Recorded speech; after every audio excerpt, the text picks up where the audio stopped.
Hey, so what's going on, everyone? Today I figured I'd make a little video. I made a short about octane learning, and surprisingly it actually did a lot better than I thought it was going to. So just want to say thank y'all for that. I really appreciate you guys checking out the content, checking out what I make. It's really low quality shit right now, and I promise it's going to get better eventually. I'll buy a camera and shit.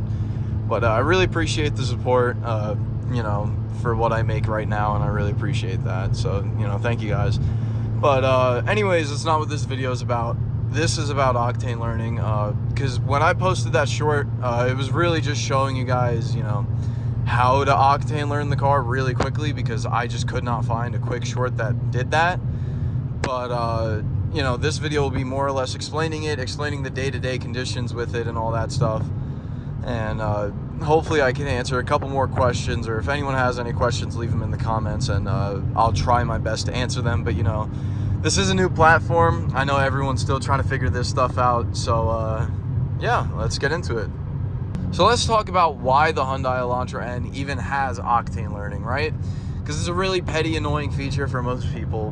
Why does it even exist? Well, there's certain people that are going to buy this car and they're not going to run it on premium fuel. So what is octane learning, right? Octane learning is basically going to allow the Hyundai Elantra N to go from making around 16 PSI to somewhere around 20 PSI.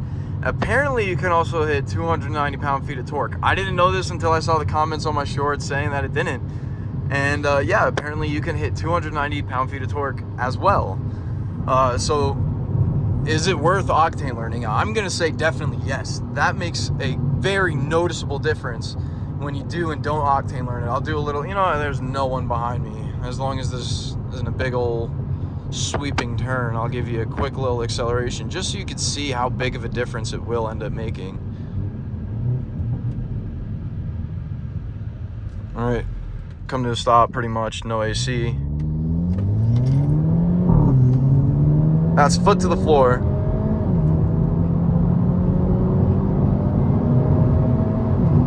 And I'm telling you, it can go a lot quicker with the high end once it's octane learning. Octane learning is going to make a really noticeable difference on top end acceleration, because again, you're getting, it doesn't sound like a lot, but I promise you the 4 more PSI that this car makes, and I don't know if it changes the tuning of the engine and stuff like that, but believe me, it runs so much better when you're putting premium fuel in it and it's octane learned. It is a seriously noticeable difference compared to not being octane learned. And again, I'll show you guys in a second. Hopefully, I'll probably end up putting the clips back to back so that, you can see both of them back to back. All right, and same thing, we're gonna get it down to about 10 miles per hour.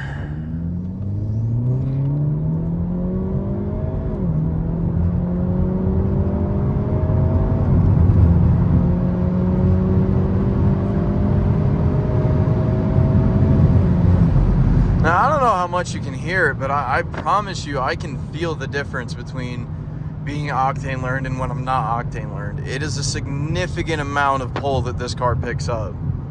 And another major question that I was getting on that short was, does octane learning reset every time that you switch the octane that's in the car? Is it every time you start the car? Is it every time that you refuel the car?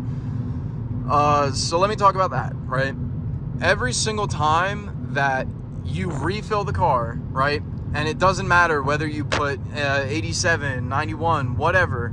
Even if you do 91 and then you do 91 again and then again, you still have to octane learn the car every single time that you put fuel in this car.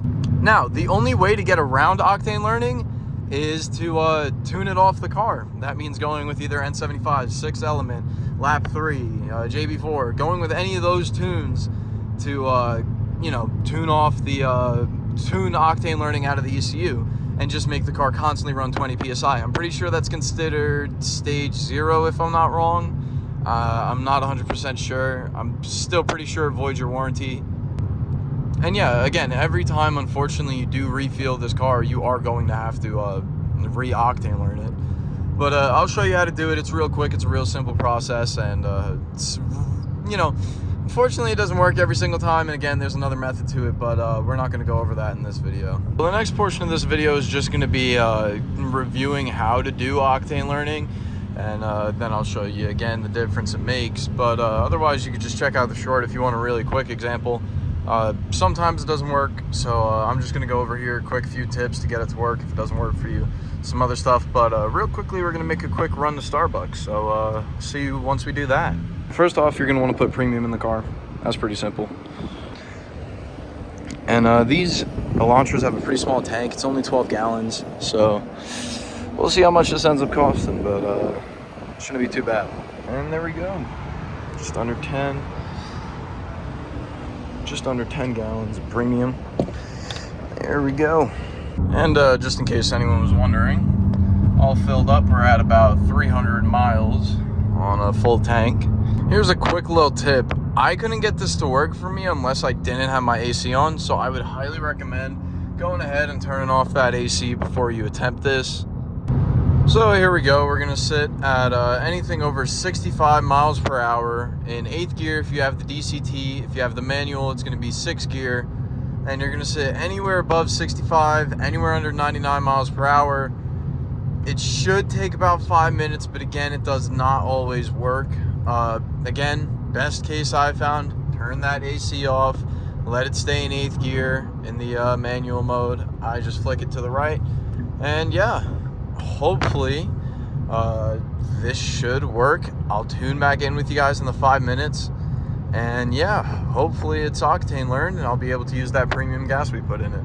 All right, well, unfortunately I came up to some traffic, but pretty much, you know, since I have the DCT model, all I did, flick the little stick over from M over to drive. You know, that'll put it back into drive so that your gears are no longer controlled by you. Takes it out of 8th gear. And just so you can see, there we got my turbo PSI. And if I give it some gas, 20 PSI, you know, it goes above whatever, 16 PSI, and that's what you want. That's how you know you're all good, you're all Octane learned. And yeah, I'm gonna get a quick little clip just so you guys can see the difference it makes between not and actually being Octane learned. I'm gonna stop pretty much, no AC. That's foot to the floor.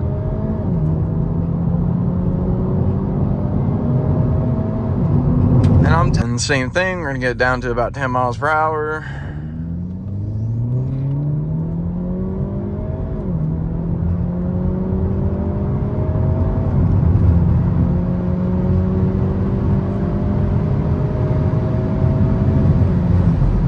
But yeah, that's pretty much gonna do it. Figured I'd just again make a little bit of a longer explanation for the Octane learning, kind of what it is, what's the point, how to do it again.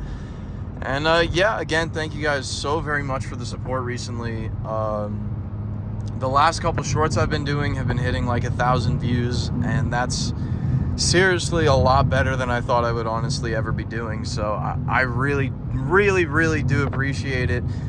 You taking the time to come over here and watch whatever the hell I'm making. It really does mean a lot to me. Subscribers, we picked up like 10 in the last few days, like maybe the last week or so. And you know, it's really cool to watch. Y'all are doing awesome. I love you guys so much. Thank you for what you're doing. Thank y'all for coming and checking out my content. And yeah, I hope you all have a wonderful day. Hope it goes well. If you're a fellow Elantra owner, I hope it's going well for you, and you know, I'm glad we're figuring this out together. So yeah, once again, thank you all so very much for watching, and I will see you all in the next one as this guy decides to jet out in front of me. But thankfully, the Elantra has good brakes. All right, take care, y'all.